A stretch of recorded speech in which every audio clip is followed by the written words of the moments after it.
This is looking like a pretty large sized lot. You got a market value of $127,000. So we would be really interested in driving this. Don't think it necessarily is going to look. This is what I think maybe it could be. No, I mean, you would want to drive that for sure to see what's going on, because we wouldn't want to trust Zillow for sure. With this, we wouldn't want to trust Google Maps either. We want to make sure that there's a house there. Sorry, we want to make sure there's a house there. So that's just one example on realauction.com, which is Ellis County. And so there's how many of these again? 24. And so there's bigger counties. We've got Travis County, which is Austin, Texas. So even though it's a bigger county, you'll notice that there's actually there's about the same amount of properties loosely, and so it's going to differ from month to month. Sometimes it's going to be 8, sometimes it'll be 20, sometimes it'll be 30.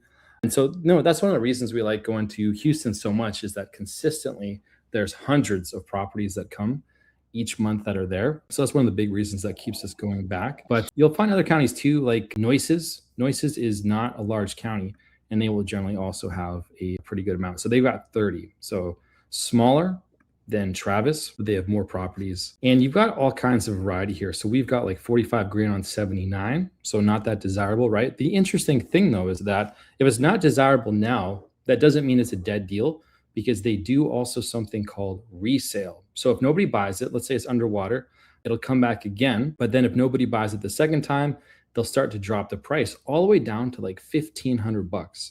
And so even if a property is underwater right now, here's another one, 86 on 96 for 1058 Beach Crab Avenue. If it's an interesting deal, if it's a good area and it's just simply underwater from a numbers perspective, you could just simply kind of organize it, categorize it, stay on top of it, and then make sure that once it does come back as a resale, that you know about it. And that's an opportunity that a lot of other people may miss out on.